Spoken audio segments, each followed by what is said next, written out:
I just wanted to ask, where do the police take part responsibility? Where do the police say there is some injustice? We have murdered people and there's no excuse. We have let people off time and time again. I haven't heard a police officer say, you know what, our system is a little bit racist. There is institutional racism in our system. We are doing wrong things and we aren't being pulled up for it and something needs to happen. I've never heard a policeman say that. Maybe I just missed the TV that day. Have you got a response to that? Well, look at the size of the organisation, and you will have individuals in the organisation. I've been in this organisation many years, and I know my colleagues. We do not like or stand up for individuals that abuse their powers. Let me make that absolutely clear. We certainly don't. And I know we're going to talk about stop and search later, and I know we're going to discuss around stop and search, which I think is very, very important to have that discussion. But, you know, we are, as police officers, accountable to the law as anybody else. We are just as accountable that if we do, you know, there should be that accountability. And that is very, very important, such as the Independent Police Complaints Commission as well. So, you know, in answer to that, and if anyone present or anyone feels that they have been badly treated around the issues, then my recommended suggestion is to report it, you know, to actually report it, actually report to the police. I don't want to think I'm fudging the issue here because it's a big organisation and there are officers that do wrong. And those officers that do wrong should be dealt with the full force, certainly, of the law. And I stand by what the gentleman just said there as well. Yep. The last 2 years, over 60 people have been killed under police custody with no investigation, no disciplinary, no action. So we got to remember, those 60 people each have families. They're affected by the deaths of these people and feel injustice. So if this is going around the UK, that's just reported 60, there could be even more, I don't know. So if there's a lot of people that can relate to what's happened to Mark Duggan and feel that injustice, and then they see the police as, let's say, a gang, a group of people that protect themselves and look after their people, why don't we unite in our way and protect ourselves, or at least do some uprising whereby you can feel the powerless we've been feeling for so long. But that's just one. I mean, I've never heard of any police being charged for any kind of crime against the public. You know, you hear about these inquiries and all this stuff, but when it does go to an inquiry, they get off. You know, the judge is their friend. The judge says, "Oh, nothing's been done out of order," and I don't see no police officer being charged for assaulting anybody. I'm sorry, can you tell me the numbers of police officers that have been charged for assault? I mean, certainly, any death in contact with the police is always, you know, a sad thing, and certainly Mark Duggan as well, what's happened, and I know that's being investigated and it's subject to an inquest as well, and that's important to bear that in mind. Coming back to the first point, I'm not convinced necessarily that everything that happened on that night was necessarily a reaction to the sad death of Mark Duggan. I'm not convinced that it certainly was. And that's my opinion. Yeah. The other thing as well is that the gentleman asked me, you know, how many police officers. I'm afraid I haven't got those statistics. Across London as well.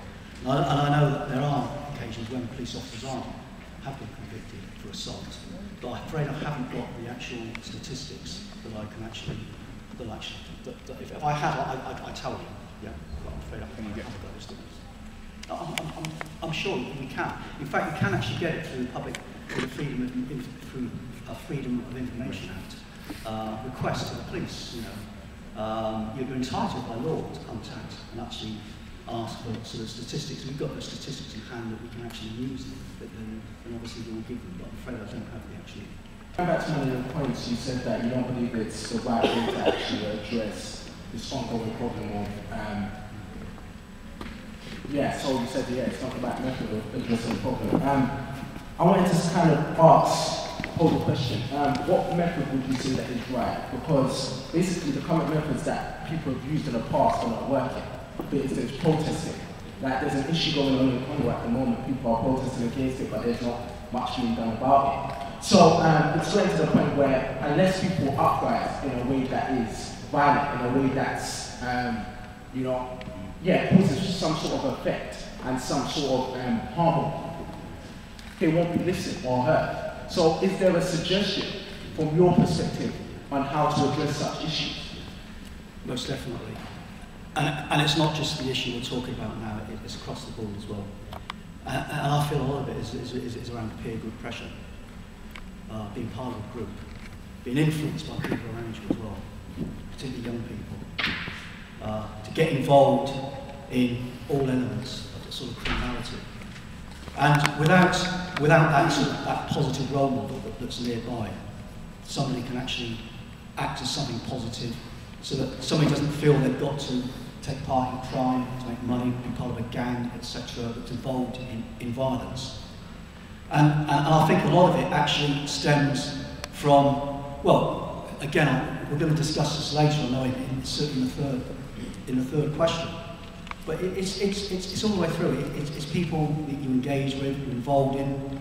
It's also the opportunity to take part in other activities as well. To take part in positive activities. It all stems from the home as well, from parents. You know, our parents are always challenging the young people, guiding them, checking what's in their room, what's under their bed, because we've had a situation not too long ago, and again, I'll share, please tell me if I'm going off subject. We had a situation fairly recently where we had a group of 3 young people all arrested. 2 of them were known, had property on them from robberies, and there was a young person there, the youngest, had never been caught. And police searched their homes and their homes. Nothing was found on the 2, but under the bed of the 3rd person, never trouble before, was a special purse.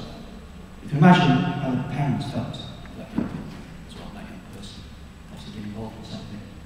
Again, I can't comment on individual circumstances, etc.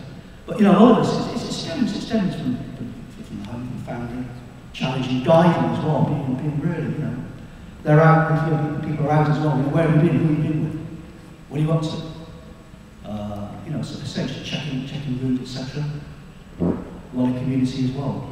And I think that's really, really important, and it's helping to guide people certainly onto a positive path. And that's what we need. That's what's important within the community, rather than get dragged in or something. And it's there, people can do it as well. It's out there, there's lots of opportunities. Back to the question, which was there are hundreds of millions of reasons for the riots. I wouldn't say death for the police or whatever. Everybody has lots of individual reasons.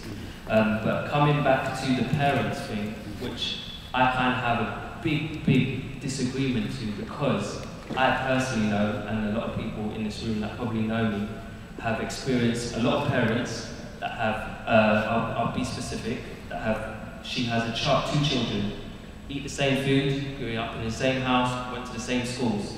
One of them got into Oxford University, another one is always in trouble with the police. The parent is doing exactly the same thing in teaching the child. What you've got to remember, down to the individual, if someone is going to do wrong, they're going to do wrong. It is so easy to blame the parents, but the parents can only do so much.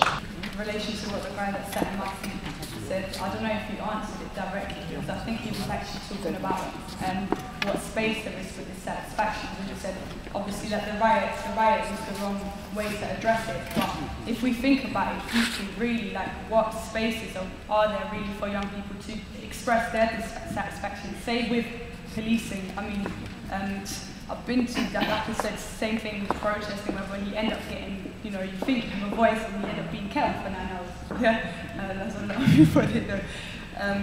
Or like, you know, you go to like, say, a conference and you're listened to briefly and then, you know, they go back to their jobs and everything carries on as normal. Or, you know, you've been stopped and searched and you want to complain. And I had like, ironically, I had like, I organised a debate about stop and search, and the following day I got stopped and searched. And obviously, even though I knew my rights, I was still told that I had to give my name and I had to give my address, and the woman was willing to, like, you know, take out my details to find it.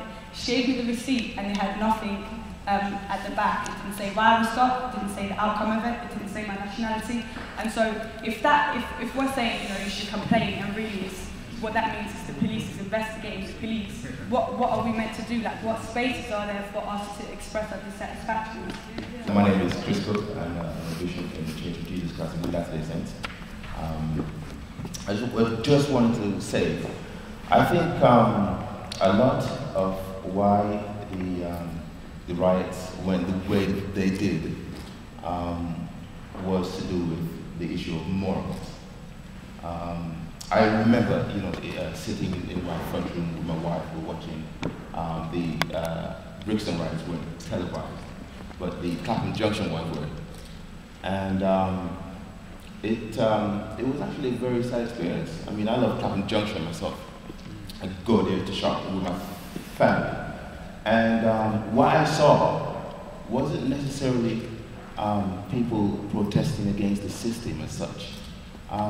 It was just people, mainly young people, just having no respect for the country and a place where I'm sure they've been in mostly shops to shop and buy things, and that feeling of patriotism, like this is my country, I need to make sure that this place is, kept in an orderly kind of fashion, didn't seem to go to people's minds.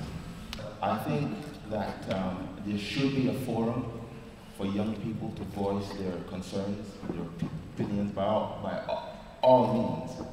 But I think that definitely, trashing the country and things like that is definitely the wrong way to go about it. I was disappointed. Most of the young people I saw were black people, and I wasn't very pleased with that.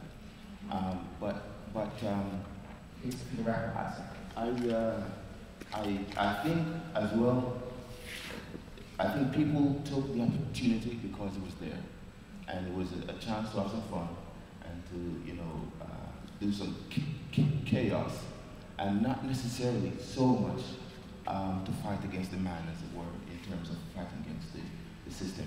I would say perhaps older people, maybe, people who were involved in riots from 1980 would think, yes, a chance or something like that. But I would say, for the most part, people were just beating people on their blackberries and just saying, let's go and take some watches and some stuff. And I don't think it was really any more complicated than that. I'm going to go now.